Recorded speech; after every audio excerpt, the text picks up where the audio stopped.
E aí pessoal, como é que vocês estão? Maravilhosamente bem, eu espero, e hoje eu trago aqui uma abertura que é extremamente agressiva, simples de jogar para as brancas, difícil de jogar para as pretas, e eu acredito que vai ser uma ótima aquisição ao seu repertório de aberturas caso você esteja procurando por uma opção que, apesar de agressiva e conter muitas táticas, também seja relativamente intuitiva de se jogar, portanto seja boa para o jogador iniciante e intermediário também. Pois vamos lá, trago o jogo escocês com peão E4, peão E5, cavalo F3 atacando o peão de E5, cavalo C6 defendendo o peão, e o lance que define a abertura, peão D4, oferecendo ao seu adversário uma troca de peões no centro logo cedo. E logo no terceiro lance da abertura você já dá ao seu oponente uma chance de errar. Ele deve tomar o peão, no entanto muitos vão jogar um lance como peão D6 e assumir imediata desvantagem na posição após peão toma e dama toma dama. Aqui o seu oponente perde o roque ou se não toma de cavalo e perde um peão ali em E5. Outra alternativa seria tomar aqui de cavalo, mas acaba dando na mesma, né? Cavalo, peão toma e dama toma. E imediatamente já estamos no final de jogo melhor para as brancas. Portanto, seu adversário deve aceitar esse peão. E a partir daqui, existem várias aberturas que podem seguir. Por exemplo, bispo C4 seria o gambito escocês e peão C3 seria o gambito Goring. Cavalo G5 também é jogável, apesar de ser uma variante um tanto quanto agressiva que eu já não gosto. Eu acredito que ali, se as pretas jogarem de maneira correta, elas igualizam a posição muito, mas muito cedo mesmo.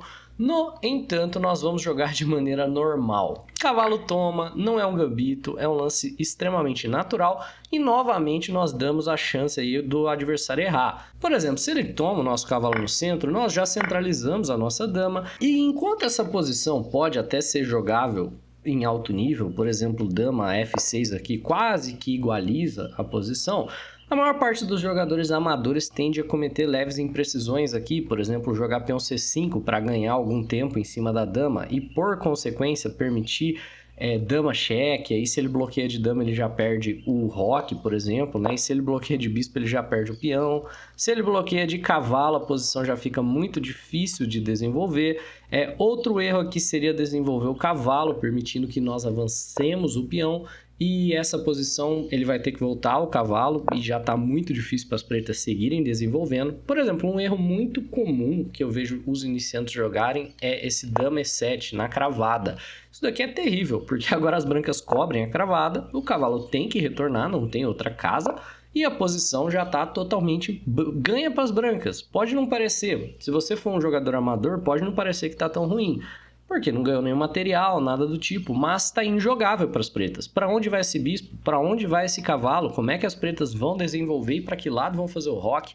O computador já avalia essa posição como mais 3. Então, a linha mais popular, que é tomar o cavalo das brancas no centro, pode levar à igualdade, caso o jogador de preta saiba jogar ela bem, mas da maior parte das vezes vai dar uma vantagem para as brancas. Outras coisas que as pretas podem jogar são cavalo F6, que é uma linha mais sólida, e bispo C5, que seria a linha principal. Caso ele jogue bispo C5, você não quer tomar o cavalo dele. Isso daqui é um lance que muitas pessoas vão jogar, vão ter sucesso com o lance, mas não é um lance bom. Por exemplo, se você joga o cavalo toma cavalo, você está na expectativa de que seu oponente vai jogar mal, vá tomar de peão de D e vá perder o roque, ou se não, vá tomar com peão de B, que não é tão ruim, tá? Depois ele tem D5, mas vai ficar com uma posição, com uma estrutura um pouquinho pior e difícil de jogar. No entanto, se o seu adversário jogar bem e jogar aqui o lance correto, que seria dama F6 ameaçando o mate como lance intermediário, aí, meu amigo, você pegou uma posição pior e mais difícil de jogar, uma vez que você não tem como tirar esse cavalo com cheque ou ameaçando algo e defender o mate ao mesmo tempo. Você vai defender o mate e aí você vai ficar pior, porque, por exemplo, dama D2 bloqueia seu próprio bispo, dama E2 bloqueia o seu próprio bispo também, e posteriormente ele vai lá e toma o cavalo. Se você bloqueia de bispo, também não é legal, porque ele vai lá e toma o seu bispo, novamente com ameaça de mate, né? Então você acabou não resolvendo a sua própria situação, e após você tomar com o peão de F, ele não vai só retomar o cavalo, ele vai jogar dama H4 para, antes de retomar o cavalo, ainda tirar o seu roque, fazer você caminhar com o rei para frente. Se você bloqueia, pior ainda, ele vai tomar aqui em E4, vai ameaçar a torre, quando a torre se mover, ele vai lá e vai tomar o cavalo. Portanto, se você joga esse cavalo toma e o seu adversário joga mal e você ganhou por sorte de não ter jogado contra um oponente mais forte, né? Isso daqui não é o que eu vou recomendar. O que eu recomendo é o lance bispo E3, tá? Esse lance já vem com uma defesa do cavalo, no entanto, ele também prepara uma armadilha. Se o oponente segue desenvolvendo naturalmente, igual cavalo F6, você vai lá e toma o cavalo dele. E agora você vai ganhar o bispo, uma vez que ele precisa lidar com a ameaça que o cavalo faz na dama. Portanto, esse cavalo é uma troca que ocorre com o tempo, ele é forçado a recapturar o cavalo e agora você ganha o bispo após a troca de damas aqui. A posição já está ganha para as brancas. E você vai ver que, na realidade, a maior parte dos lances aqui vem com algum tipo de ameaça imediata. Essa variante é extremamente agressiva, abre muita possibilidade para jogo tático, né? Tanto para as brancas como para as pretas, como você viu. E mesmo que o oponente tente liquidar tudo no centro, a posição acaba ficando mais ou menos parecida com aquela outra variante, igual cavalo toma, bispo toma, dama toma, e nós temos uma posição levemente melhor para as brancas. No entanto, que se as pretas jogarem bem aqui, vão poder empatar. Isso é o que a gente chama de posição de dois resultados. Aqui, as brancas jogam ou para vencer ou para empatar, enquanto as pretas somente jogam para empatar. É muito difícil das pretas gerarem aqui uma condição de vitória, uma vez que a dama já está centralizada, não existe lance que venha com tempo em cima dessa dama e ela ataca alguns pontos fracos das pretas. A melhor coisa que as pretas podem fazer é oferecer uma troca de damas. No entanto, após as brancas recusarem, por exemplo, com o peão E5, a posição já não está tão fácil de jogar para as pretas. Vão ter que desenvolver seu cavalo para uma casa menos ativa após dama B6, oferecendo a troca novamente, né? Mas, em geral, as posições aqui vão ser melhores para as brancas. Mas digamos que após o bispo E3, seu adversário jogue novamente de maneira correta com dama F6. Você não quer tomar o cavalo ainda, né? Porque se você tomar o cavalo, a gente entra naquela mesma linha de bispo toma, e aí você toma com o peão de F, dama H4 cheque, portanto você precisa apenas defender o seu cavalo que está atacado 3 vezes, ao mesmo tempo que você precisa sair dessa cravada aqui que ele acabou de te colocar ao peão de B. Portanto, o único lance que faz sentido aqui seria o peão C3, faz essas duas coisas. Novamente, ele não vai querer liquidar todo no centro, isso seria melhor para você.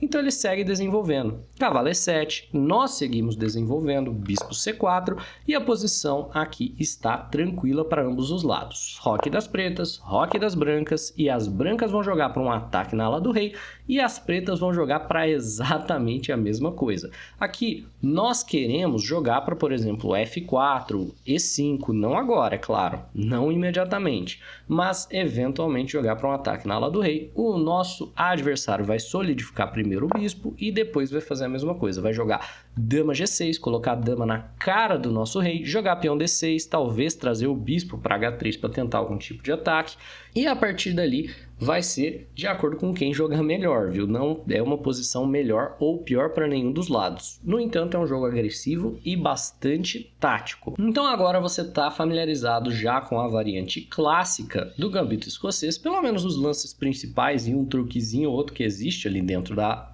abertura. No entanto, após cavalo toma, vamos dar uma olhada nos outros lances que o seu oponente pode jogar. Um deles, que é o lance que as pessoas costumam ter um pouco mais de dificuldade de jogar contra e que você vai ver com menor frequência, é o lance dama H4. Isso daqui é o que a gente chama de variante Steinitz. E é um pouco problemática para as brancas se elas não souberem jogar. No entanto, esse lance, apesar de ser um lance que ganha um peão de maneira forçada, não tem o que você vai fazer, você vai perder um peão, é um lance que se você defender bem, você na realidade está bem melhor. Esse peão não vale a compensação que as brancas têm. E existe uma partida bonita do Giovanni Vescov, que é um grande mestre brasileiro, nessa posição que eu vou deixar linkado aí nos comentários para quem quiser ver. Mas a ideia é que dama H4 vai ganhar o peão de E4. Não há o que possa ser feito a respeito. Por exemplo, o peão de F está cravado e você não pode movê-lo. Se você tira a dama para defender o peão, vai cair o seu cavalo. Se você tira o bispo para defender o peão, vai cair o seu cavalo também. E se você joga cavalo C3, que é o único lance que defende o peão, ele pode vir e cravar o seu cavalo e o peão de E vai cair. não tente se ater à defesa do peão, não funciona, não há o que você possa fazer a respeito. Por exemplo, se você toma o cavalo, ele vai tomar o peão com cheque e depois vai retomar o cavalo a partir dessa posição. Então, não tem o que fazer, deixa o peão cair. Jogue o simples bispo E2 e aí, quando o peão cair, você vai lá e pode simplesmente jogar cavalo B5 atacando a casa de C7. Essa posição é muito, mas muito mais difícil de se jogar de pretas do que de brancas. Apesar das brancas estarem com um peão a menos, a posição aqui está melhor para as brancas, uma vez que existe muita pressão tática. Nós temos pressão tática no peão de C7, que está sendo ameaçado com um duplo, não é uma ameaça fácil de se resolver. Nós temos pressão tática após o roque de jogar torre E1 e cravar a dama ao rei do nosso adversário, e a posição aqui está relativamente tranquila para as brancas, mas não está tranquila para as pretas. Vamos a alguns exemplos?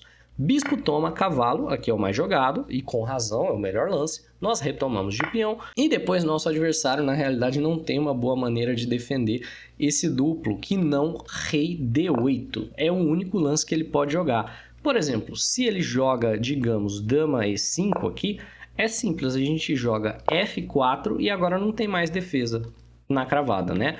Dama C5 aqui talvez seja o lance do oponente, mas a gente vai ganhar material após o duplo. Outra possibilidade que o nosso oponente pode jogar, além do rei D8, é tomar aqui o peão de G2. Mas se ele toma esse peão, não tem problema. Bispo F3 já imediatamente defende a nossa torre e depois vai cair C7 da mesma forma.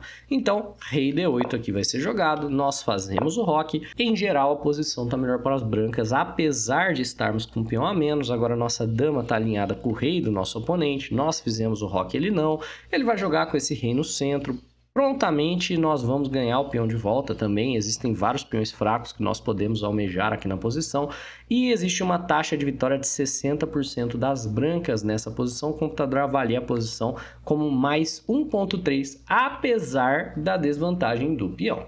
Então, se você quiser saber mais sobre essa linha, deixo no link da descrição o jogo do Giovanni Vescovi e vamos para a próxima linha. Mas antes eu peço que se você aprendeu alguma coisa que você não sabia, viu alguma linha que você não conheceu, tá gostando do vídeo até aqui? Então deixa o seu like. Se você quer mais vídeos como esse, por favor se inscreva no canal para que eu saiba que vocês estão gostando e eu traga conteúdo parecido no futuro. Vamos lá então! Após a troca aqui no centro, né, outro lance que seu adversário pode jogar, que também é um lance muito natural, é o cavalo F6. E na realidade é o mais jogado entre os mestres, apesar de não ser um lance tão popular em nível amador. E a posição a partir daqui vai se desenvolver de duas formas. Ou você toma o cavalo dele e dobra os peões. Ao tomar e dobrar os peões, ele deve recapturar na realidade com o peão de B.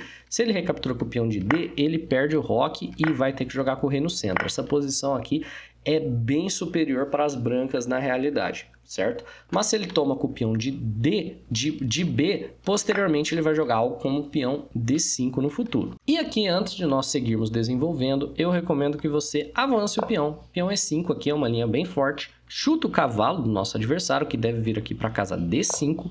E a partir dessa posição, nós podemos ganhar alguns tempos aqui no cavalo. Olha, bispo C4 desenvolve enquanto ameaça ganhar um peão. Após o nosso oponente jogar cavalo B6 ameaçando o bispo, nós plantamos ele aqui em B3 e vamos ter pressão de longo prazo em F7. E você já vai vendo que a posição é bem tranquila de se jogar de brancas, né? Bispo C5 nós podemos simplesmente seguir fazendo roque, o nosso adversário faz o roque também e o nosso plano em geral vai ser um ataque na ala do rei. Então talvez trazer a dama para F3, colocar ela em G3, bispo H6 futuramente, nosso cavalo vem para C3 e os planos aqui são relativamente claros. Quando você avança esse peão, às vezes o seu oponente vai jogar algo como dama E7 para cravar o peão e talvez tentar vencê-lo, né? No entanto, dama E2 simplesmente descrava, ameaça ganhar o cavalo, então o cavalo vai para D5 e a partir daqui a posição está relativamente tranquila. No entanto, você vai ter um pouco mais de dificuldade de desenvolver o seu bispo de F1. Eu recomendo que você jogue peão C4 atacando o cavalo. Se o cavalo for para B6, você pode simplesmente jogar aqui cavalo C3 ou se não B3 para poder desenvolver o seu bispo num fianqueto, mas o seu oponente tem a possibilidade de jogar algo como bispo A6 cravando o peão. Não tem problema. B3 jogando para desenvolver o bispo num fianqueto, o seu oponente pode jogar G6 para fazer a mesma coisa, e a partir daqui você muito possivelmente vai fianquetar os seus dois bispos, fazer o roque, né? Esse bispo vem para B2, esse bispo vem para G2. Você vai jogar para fazer o roque e a posição tá relativamente tranquila de se jogar, tanto de brancas quanto de pretas, mas você pode ver que existe muita pressão tática em você por conta do peão cravado, no adversário pelo fato do cavalo dele estar sendo atacado, e essa é uma abertura, se mais nada, extremamente divertida de se jogar e agressiva. Ok? Além de tomar o cavalo dobrando os peões do seu adversário, você também pode jogar o simples cavalo C3. E aí você permite que ele tome o seu cavalo no centro e, novamente, não tem problema nenhum nisso, né? Quando você retoma de dama, depois você vai poder avançar o peão chutando o cavalo dele, pegar uma posição um tanto quanto superior. Então, geralmente vem peão D6. Você vai jogar bispo G5, fazer um roque longo e, novamente, desenvolver para um ataque na ala do rei. Então, bispo E7, você faz o seu roque e você vai estar almejando futuramente os lances F4 e E5. Então, o adversário faz o roque. Aqui você pode jogar F4 para preparar o lance peão E5, ou senão você pode jogar peão E5 direto. Peão E5 é um lance muito interessante, tendo em vista que você tem aqui a torre e a dama alinhadas à dama do seu adversário. Se ele captura, que é o mais comum, você não vai liquidar tudo. Olha, D toma o peão de E5, a ideia não é tomar a dama dele e liquidar todo o material da posição, até porque você ficaria com um peão a menos. A ideia principal é tomar o peão de E5, liberando um ataque descoberto na dama do seu adversário. Aqui está tudo bem, extremamente tranquilo para o oponente e para você se ele joga bispo D6, então a posição fica igual. Só que você vê que o lance mais comum aqui na realidade é dama E8, imediatamente já pendurando ali o peão de C7, além de deixar essa dama extremamente inativa aqui na posição. E as coisas já estão caindo aos pedaços aqui para o seu oponente. Então você pode ver que em todas essas linhas apenas uma leve imprecisão do seu adversário já vai gerar uma vitória quase que imediata de tão agressiva que é essa abertura. É isso, pessoal, eu espero que vocês tenham gostado. Se vocês curtiram, se inscreva no canal, dispara o seu like aqui novamente se você não disparou e um abraço, até a próxima.